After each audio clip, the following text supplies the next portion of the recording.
Over 80,000 MongoDB servers are currently leaking sensitive data to the public web through a flaw they're calling MongoBleed. I'm Melody. That's Alec. Let's break it down. We have to start with some hardware that might be sitting in your home office or a small business server closet. There's a set of critical vulnerabilities hitting the ZSpace Z4 Pro Plus. Specifically, 3 command injection flaws: CVE-2025-15131, 15132, and 15133. Wait, ZSpace. Isn't that one of those private cloud storage boxes? Like a high-end NAS for people who don't want to use Google Drive or Dropbox? That's exactly it. It's marketed as a secure, private way to manage your files.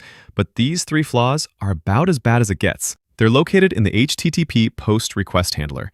Basically, an attacker can send a specifically crafted request to the device's API and execute their own commands with system-level privileges. And you said remote, right?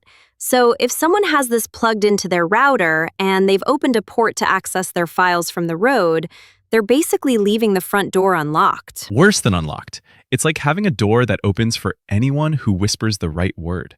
And since the exploit code is already public, the barrier to entry for an attacker is floor level. If you're running version 1.0.0440024, you are in the crosshairs. This reminds me so much of the QNAP and Synology issues we saw last year. People buy these private solutions because they want to avoid the big tech privacy vacuum. But they often end up with a device that isn't being patched as aggressively as a major cloud provider's infrastructure. It's the irony of the uncloud movement. You're trading a privacy risk for a massive security maintenance burden. Speaking of maintenance, there's also a code injection flaw in Shanyu SciCMs. That's CVE-2025-15130. It's an administrative panel issue where an attacker can inject malicious code through the file management controller. SciCMs? That's a smaller content management system, right? I feel like we see these rolling release projects get hit with this kind of thing a lot. If the admin panel is exposed, it's game over. Exactly. If they can get to that file management function, they can basically rewrite the site from the inside out. Both of these, the ZSpace issues and the SciCMs flaw, have public exploits out there right now.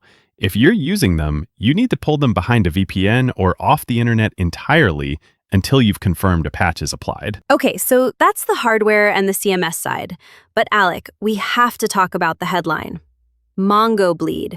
That name, it's a very specific reference. It is. It's a callback to Heartbleed, and for good reason. This is CVE 2025-14847. It's a vulnerability in MongoDB that allows an unauthenticated attacker, meaning someone with 0 credentials, to remotely leak sensitive data directly from the server's memory. Wait, did you say 87,000 servers? I saw that number earlier and thought it had to be a typo. No typo. Researchers have identified over 87,000 instances exposed on the public web that are potentially susceptible. And the leak isn't just random garbage. It's sensitive data, secrets, and potentially the keys needed to pivot deeper into the network. This is exactly like Heartbleed. You're not just stealing a file. You're tricking the server into handing over a piece of its active brain. And because it's MongoDB, we're talking about the backbone of thousands of modern web apps. If the database memory is leaking, the user session tokens and passwords stored in that memory are up for grabs. Right. And what's worse is that it's being actively exploited worldwide as we speak. This isn't a theoretical proof of concept anymore. Threat actors are scanning for these 87,000 IPs and milking them for data. This feels like a massive wake-up call for anyone who still thinks their database belongs on the public internet. I mean, why are there 87,000 MongoDB instances reachable without a VPN or a firewall in 2025? It's usually convenience or misconfiguration. I'll just open it up for a second to debug. And then that second becomes a year. If you are running MongoDB, check your version immediately. This affects multiple versions, and the fix is out. If you can't patch today, you must firewall that instance off. Speaking of leaked data, we had a big one in the media world this morning. Condé Nast. A hacker going by the name Lovely is claiming they've made off with a massive haul. Yeah, this started with a leak of about 2.3 million records from Wired magazine subscribers. But Lovely says that's just the tip of the iceberg. They're claiming a total of 40 million records across the entire Condé Nast portfolio. Wired! That has to sting. They're the ones who usually break these stories. It's like the plumber having a flooded basement. But 40 million? That would be Vogue, The New Yorker, Vanity Fair. That's a lot of high-profile subscriber data. It is. The data allegedly includes names, email addresses, and subscriber details. While it might not be credit card numbers level of bad, for high-profile individuals who subscribe to these magazines, it's a gold mine for targeted phishing or even physical doxing. And this Lovely character? They've been busy lately. This feels like the same playbook we saw with the National Public Data Breach, or even the Ticketmaster stuff. They grab a massive database, leak a sample to prove they have it, and then try to extort the company or sell the rest. It's a proven business model. Condé Nast hasn't fully confirmed the 40 million number yet, but the 2.3 million from Wired looks legitimate. If you're a subscriber, expect the phishing emails to start hitting your inbox by lunch. Before we wrap, I want to touch on this report about AI security frameworks. It's a bit more big picture, but the numbers are staggering. 23 million secrets leaked through AI-related vectors in the last year? It's a mess. We're seeing a new kind of supply chain attack. In December, the Ultralytics AI library was compromised to mine crypto. Then in August, malicious NX packages were used to leak over 2,000 credentials from GitHub and cloud providers.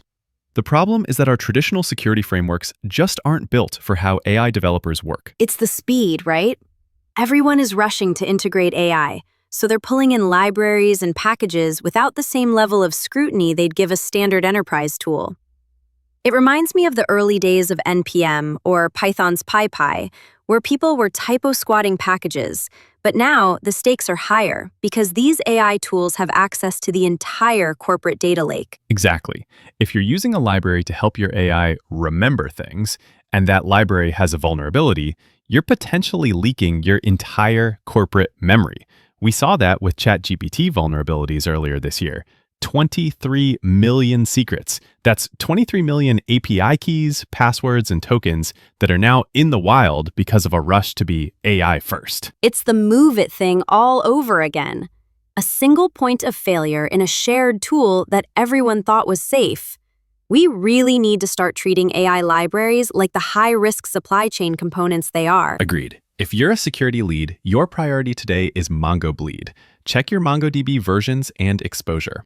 Then, look at those ZSpace devices if you have them in your remote offices. The CVE for the MongoDB issue is CVE-2025-14847. Get it patched. If this saved you time, subscribe and hit the bell. We're here every morning. Stay patched, stay paranoid.